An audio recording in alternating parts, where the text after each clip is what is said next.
Student, आज का हमारा जो टॉपिक चल रहा है सिंधु घाटी सभ्यता, और सिंधु घाटी सभ्यता के प्रमुख स्थलों को हम लेकर चल रहे हैं। तो इसमें आज जो हम प्रमुख स्थल सबसे पहले लेकर चलेंगे वो है मोहनजोदाड़ो।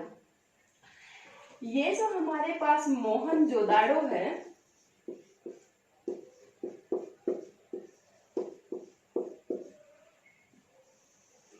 तो हम सबसे पहले देखेंगे कि मोहनजोदाड़ो को और भी किसी नाम से क्या जाना जाता है। तो मोहनजोदाड़ो को मोहनजोदाड़ो के अलावा हम एक और नाम से जानते हैं, और वो है आपका मृतकों का टीला। मृतकों का टीला नाम देने वाले जो इतिहासकार है वो है व्हीलर महोदय, और व्हीलर जी के अनुसार मोहनजोदड़ो का जब उत्खनन कार्य हुआ तो मोहनजोदड़ो से एक ऐसी गली मिली हमको जहां से बहुत सारे शव मिले, और ये बहुत सारे शव जब मिले तो इसी के आधार पर व्हीलर महोदय ने इसे जो है नाम दिया मृतकों का टीला। मोहनजोदड़ो की अगर हम वर्तमान स्थिति की बात करें तो मोहनजोदड़ो पड़ता है हमारे पास पाकिस्तान में। मोहनजोदड़ो कहाँ पड़ता है? पाकिस्तान में। और पाकिस्तान में हमारे पास एक प्रांत है सिंध प्रांत। सिंध प्रांत के अंतर्गत एक जिला आता है लरकाना जिला, और लरकाना जिले में नदी बह रही है आपकी सिंधु नदी।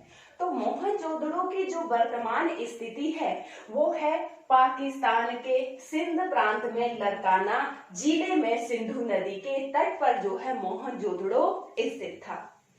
मोहनजोदड़ो का जो उत्खनन कार्य किया गया है उसका टाइम है हमारे पास 1922। 1922 में मोहनजोदड़ो का उत्खनन कार्य शुरू हुआ, और उत्खनन करता थे यहाँ पर रखालदास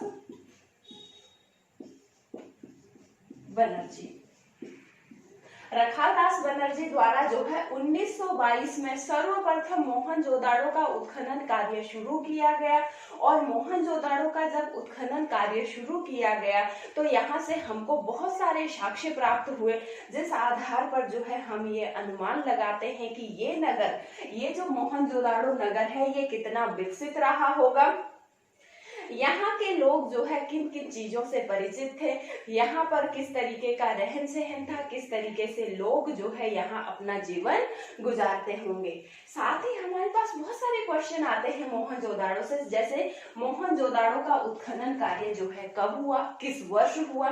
तो 1922 में सर्वप्रथम मोहनजोदाड़ो का उत्खनन कार्य हुआ।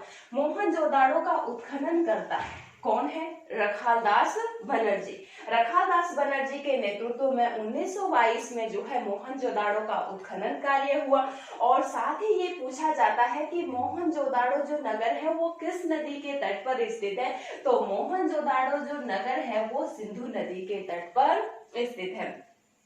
इसको आगे बढ़ाते हुए जो है हम देखते हैं कि यहाँ से हमको क्या क्या साक्ष्य प्राप्त हुए हैं। मोहनजोदड़ो जो नगर है यहाँ से हमको क्या क्या साक्ष्य प्राप्त हुए हैं।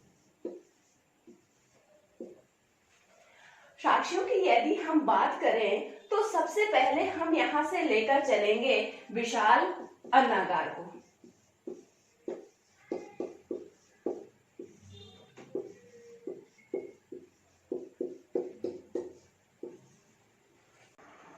साक्ष्यों की बात करें तो जो ये विशाल अन्नागार है सिंधु सभ्यता का सबसे बड़ा भवन है।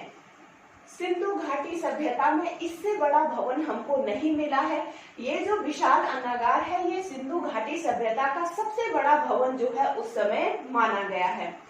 इसकी जब लंबाई और चौड़ाई नापी गई तो देखा गया कि इसकी लंबाई जो है 45.71 मीटर और इसकी चौड़ाई जो है 15.23 मीटर थी। मतलब इसकी लंबाई जो है हमारे पास 45.71 मीटर और चौड़ाई जो है 15.23 मीटर रही है।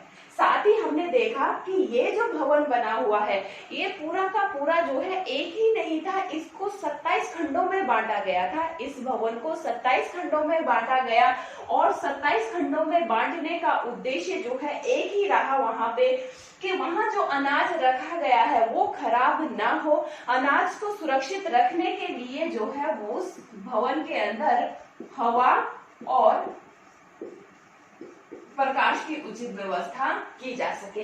यहाँ पर जो भी खिड़कियां बनाई गई है वो खिड़कियां इस डायरेक्शन में या इस तरीके से बनाई गई होगी जिससे इन खंडों के अंदर जो है अच्छे तरीके से हवा प्रवेश, वेंटिलेशन हो सके, हवा का प्रवेश हो सके, प्रकाश जो है वहां पर आर पार हो सके, जिससे जो है अनाज में उत्पन्न होने वाले कीड़े मकोड़े जो है मर जाए और अनाज जो है खराब होने से बच जाए। इसलिए इस भवन को 27 खंडों में बांटा गया। साथ ही इतिहासकारों ने ये अनुमान लगाया कि इतना बड़ा भवन जिसको 27 खंडों में बांटा गया है वो किसी व्यक्ति का निजी भवन नहीं रहा होगा। जाहिर सी बात है कि इतना बड़ा भवन जो है कोई राजकीय अन्नागार रहा होगा। राजकीय अन्नागार रहा होगा, अर्थात मोहनजोदड़ो से प्राप्त ये जो सबसे बड़ा भवन है ये किसी निजी व्यक्ति का भवन नहीं रहा होगा, निजी व्यक्ति का अन्नागार नहीं रहा होगा, ये जो है राजकीय अन्नागार रहा होगा और जहां से जो है समय समय पर जनता के लिए आवश्यकता पड़ने पर यहाँ से अन्न का वितरण किया जाता होगा। दूसरा जो हमको साक्ष्य मिला है वो है बृहद स्नानागार की। अगर हम बात करें यहाँ पर तो सिंधु घाटी सभ्यता का दूसरा महत्वपूर्ण जो स्थल था वो है वहां पर बृहद स्नानागार। बृहद स्नानागार की लंबाई हमारे पास 11.88 मीटर, चौड़ाई उसकी 7.01 मीटर और गहराई उसकी जो है 2.43 मीटर थी। ये जो हमारे पास बृहद स्नानागार है, इतिहासकारों ने ये मत लगाया कि ये जो स्थल रहा होगा ये सार्वजनिक स्थल रहा होगा। बृहद स्नानागार में किसी व्यक्ति की निजी संपत्ति नहीं रही होगी, इसका भी सार्वजनिक महत्व रहा होगा, ये सार्वजनिक स्थान रहा होगा। जब बृहद स्नानागार को देखा गया तो ये देखने को मिला कि इसका जो निर्माण हुआ है, ये जो बृहद स्नानागार बना है इसको बनाने में जो है पक्की ईंटों का प्रयोग हुआ है।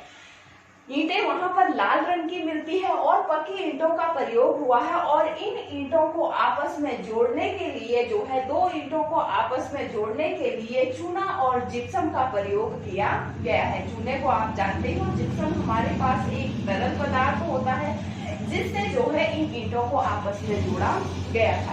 फर्श इसका जो है बिटुमन का बना हुआ है और कुछ विद्वानों ने ये अनुमान लगाया है कि ये जो हमारे पास बृहद स्नानागार है इसका धार्मिक महत्व रहा होगा। ये जो हमारे पास जो हम कह रहे हैं कि ये एक धार्मिक स्थल रहा होगा, तो धार्मिक स्थल कहने के पीछे भी इतिहासकारों का ये मत है कि बृहद स्नानागार के पास से हमको कुछ पुरोहितवास के साक्ष्य मिले हैं, बृहद स्नानागार के पास से हमको कुछ अग्नि वेदिकाएं मिली है और वहां से कुछ पूजा की सामग्री मिली है। इस आधार पर विद्वानों ने अनुमान लगाया है कि ये जो स्थल है ये सार्वजनिक स्थल रहा होगा और विशेष अवसरों पर लोग यहाँ इकट्ठे होते होंगे, एकत्रित होते होंगे और यहाँ पर पूजा पाठ किया जाता होगा। तो बृहद स्नानागार का यहाँ पर धार्मिक महत्व रहा होगा। अगला जो साक्ष्य है वो है पशुपतिनाथ की मोहर। मोहनजोदड़ो से हमको एक ऐसी मोहर प्राप्त हुई है जिनके चारों तरफ हमको जो है कुछ जानवरों का अंकन मिलता है। जानवरों में कौन है, जैसे हाथी को इस मोहर के पास जो है बैठा हुआ दिखाया गया है। साथ ही दूसरा जानवर है यहाँ पर बाघ, तीसरा हो गया गेंडा और चौथा है भैंसा। इन चार जानवरों का अंकन जो है ये जो हमको मोहर मिली है इसके बाहर किया गया है और इस आधार पर जो है इतिहासकार ये अनुमान लगाते होंगे कि शायद संभवतः ये पशुओं के देवता रहे होंगे। मार्शल महोदय ने पशुपति नाथ को ही बाद में जो है अर्ध शिव के रूप में जो है स्वीकार किया है, अर्थात सिंधु घाटी सभ्यता में जिन्हें हम पशुपति नाथ के रूप में जानते हैं, बाद में वही जो है शिव के रूप में जाने गए। इसके अलावा हमको एक और जानकारी मिलती है कि सिंधु घाटी सभ्यता के लोग जो है मूर्ति पूजा करते थे। मूर्ति पूजा वो लोग इसलिए करते थे कि इसलिए हम ये बात कह सकते हैं कि जैसे मोहनजोदड़ो से हमको जो है पशुपति नाथ की मोहर प्राप्त हुई है, वैसे ही हड़प्पा से हमको अर्ध नटराज की मूर्ति प्राप्त हुई है। और यहाँ पर इनको जो है पशुओं के देवता के रूप में माना गया है, वहां पर उनको भी जो है भगवान के रूप में माना गया है। तो इस आधार पर हम ये अनुमान लगाते हैं कि सिंधु घाटी सभ्यता के लोग मूर्ति पूजक रहे होंगे। और साथ ही जब क्वेश्चन पूछे जाते हैं यहाँ पर, तो जो क्वेश्चन पूछा जाता है कि सबसे पहले मूर्ति पूजा के साक्ष्य हमको कहाँ से मिले हैं, तो इसका जो राइट आंसर होता है वो यही होता है कि सिंधु घाटी सभ्यता से सर्वप्रथम हमको मूर्ति पूजा के साक्ष्य मिले हैं। तो हमको एक साक्ष्य यहाँ से पशुपति नाथ की मोहर मिली। इसके अलावा अगर हम और साक्ष्यों की बात करें तो यहाँ से हमको मिले पुरोहितवास के साक्ष्य। जैसे कि हम ऊपर बात कर ही रहे थे कि हमको जो है विशाल स्नानागार के पास से कुछ पुरोहितवास के साक्ष्य मिले, वहां से कुछ अग्नि वेदिकाएं मिली, वहां से कुछ पूजा की सामग्री भी मिली है। तो ये जो मोहनजोदड़ो है, मोहनजोदड़ो से ही हमको पुरोहितवास के साक्ष्य मिले हैं। और उस समय लोग जो है अपने धार्मिक कार्यों को संपन्न करवाने के लिए जो है पुरोहितों का सहारा लेते होंगे। साथ ही हमको यहाँ से मिली एक मृतकों की गली, एक और साक्ष्य मिला हमको मृतकों की गली। और ये जो मृतकों की गली हमको मिली, व्हीलर महोदय ने, एक इतिहासकार है हमारे पास व्हीलर महोदय ने इसी गली के आधार पर जो है अपना ये मत दिया, ये तर्क दिया कि सिंधु घाटी सभ्यता का जो पतन हुआ होगा वो आर्यों के आक्रमण से हुआ होगा।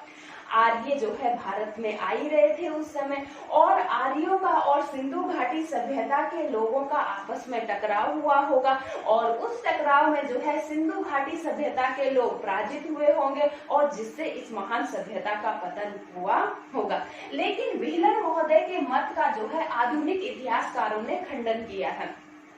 आधुनिक इतिहासकारों का कहना है कि सिंधु घाटी सभ्यता का पतन जो है आर्यों के आक्रमण से नहीं हुआ होगा। इतनी बड़ी सभ्यता का जो पतन हुआ उसके लिए कोई एक कारण उत्तरदायी नहीं रहा होगा। सिंधु घाटी सभ्यता के पतन के लिए अनेक कारण उत्तरदायी रहे होंगे, जैसे प्राकृतिक आपदाएं आना, सूखा पड़ना, नदियों ने अपना रास्ता बदल लिया, तरह तरह की महामारियां फैलना, आग लगना, कुछ ऐसी प्राकृतिक घटनाएं घटी होंगी जो सब के सब जो है सिंधु घाटी सभ्यता के पतन के लिए उत्तरदायी रही होंगी। तो ये है हमारे पास जो है सिंधु घाटी सभ्यता के प्रमुख स्थलों में जो हम मोहनजोदड़ो की बात कर रहे थे, तो मोहनजोदड़ो से संबंधित। साथ ही अगर हम क्वेश्चनों की बात करें तो मोहनजोदड़ो से संबंधित बहुत सारे क्वेश्चन पूछे जाते हैं, और मोहनजोदड़ो जब आप अपना जो है बेस बनाते हैं तो मोहनजोदड़ो को जानना जरूरी है। सबसे पहले आप देखें कि मोहनजोदड़ो जो है कहाँ स्थित है, तो मोहनजोदड़ो जो है वर्तमान पाकिस्तान में स्थित है। मोहनजोदड़ो किस प्रांत में स्थित है, तो मोहनजोदड़ो आपका पड़ता है पाकिस्तान के सिंध प्रांत में। किस प्रांत में? पाकिस्तान के सिंध प्रांत में स्थित है।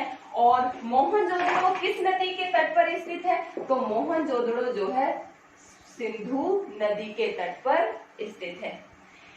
इसके अलावा क्वेश्चन आते हैं कि विशाल अन्नागार हमको किस स्थल से प्राप्त हुआ है, तो विशाल अन्नागार हमको मोहनजोदड़ो से मिला है। बृहद स्नानागार के बारे में क्वेश्चन पूछे जाते हैं, और सबसे महत्वपूर्ण जो क्वेश्चन पूछा जाता है वो है हमारे पास कांस्य नर्तकी की मूर्ति। ये जो कांस्य नर्तकी की मूर्ति है, एक तो इसकी जो है लंबाई पूछी जाती है, तो कांस्य नर्तकी की मूर्ति की लंबाई 4.5 सेंटीमीटर थी। और कांस्य नर्तकी की जो मूर्ति है वो हमको कहाँ से प्राप्त हुई है? मोहनजोदड़ो से प्राप्त हुई है। पशुपतिनाथ के बाहर जो है, पशुपतिनाथ की मोहर के बाहर किन किन जानवरों का अंकन किया गया, ये भी पूछा जाता है। तो हाथी, बाघ, गेंडा और भैंसा, ये सारे जो जानवर थे इनका अंकन पशुपतिनाथ की मोहर के बाहर हमको मिलता है।